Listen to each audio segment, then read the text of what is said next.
What is up, ladies and gentlemen? Manny here. Welcome back to the channel. Quick episode today in a quite literal sense actually. I wanted to share a tip regarding a question I get a lot. Hey Manny, what can I do to climb more efficiently? I feel like I still need too much energy, too much strength on relatively easy problems. I'm just powering through too much, or sometimes differently formulated, how can I get more great out of the physical fitness I have already? My number one response usually is become faster. Learn to climb faster without losing precision, essentially. There's two main reasons I give this answer. Firstly, there's rarely a climb which requires climbing slowly. I mean, don't get me wrong, they do exist, like extremely technical slabs, for example, where you have to balance your way up permanently. Obviously, you can't really rush it there, but by far the most, especially hard, overhanging problems benefit from a quick, dynamic approach.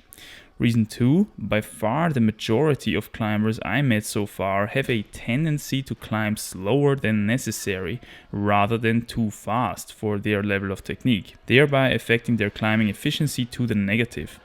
Reasons for that are firstly fear of falling. Remember, dynamic moves are always a bit more thrilling, so to say, than the static Hercules mode lock-offs. But you already know how you can beat that by watching my previous vids about the subject. And secondly, a lack of coordination, leading to inaccuracies and other mistakes, eventually causing a fall or more energy loss than necessary when climbing quote-unquote too fast. And that's what we're going to tackle today. To become more confident with greater speed, I want to share a simple as hell tip with you today, and that is repeating problems. Repeating problems until you get the feeling that you can impossibly climb them any faster. It is really as simple as it is effective, and it works on boulders just as well as on routes. I'm going to show you some examples from both in the background here. While practicing this, movement patterns will get ingrained in your brain more and more, allowing you to climb the problem faster and faster without having to think about beta permanently, leaving more space to focus on speed and precision, allowing you to ultimately get accustomed to a speedier, flowier, so to say, climbing style. And that's exactly what we want, because as stated earlier, it is most often simply more efficient to climb that way. A lot of climbers make the mistake to just go for the quote-unquote project kill, and once they arrive there, they leave it at that and drop it. They tick it and never touch it again, so to say. Which is fine, because after all, that's what climbing is about, right? Searching, projecting, and completing certain challenges. And if you're in absolute try-hard mode and have worked on your thing for 50 or more attempts, the sending attempt will be pretty much as efficient as it can get for you anyway. However, few people have the persistence to stick to a project that long, resulting in much less attempts per project, typically something like 10 or even less than that, depending on the individual. Most people do not climb a problem as efficient as it could be after only quote-unquote 10 attempts. This way, they are constantly missing out on that feeling of flow and efficiency you only get after more attempts, and I'd argue that this feeling alone can teach you quite a lot also for other future climbs.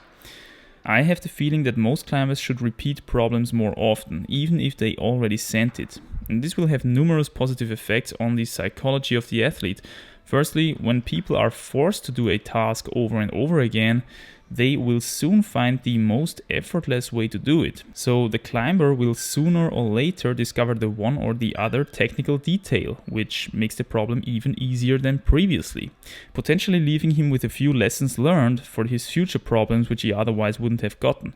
Secondly, because the problem gets even easier and easier as the rep count increases, the climber will soon think, hey, I thought that's my limit, but it looks like I could actually go a bit harder if I only would execute everything perfectly. Repeating seemingly limit problems often results in more confidence to actually try harder, and that's something that we want as well. So that's basically the basics of repeating problems and how it works to develop a faster, more efficient climbing style. I hope in the background you've seen some good examples of that. In terms of technique, you will sooner or later have to adopt a more dynamic style if you want to master this. So if you'd like to understand the difference between that and a more static approach and the advantages and disadvantages of both in more detail, you can check out this video right here. pretty good one which I made in the past. Alright, I hope I could drop some motivation to repeat problems more often. Let me know about your experience with the subject down below as usual, and drop a like if you've got something from the episode. It helps a lot, as you know. And until then, have a good training, and I'll see you soon.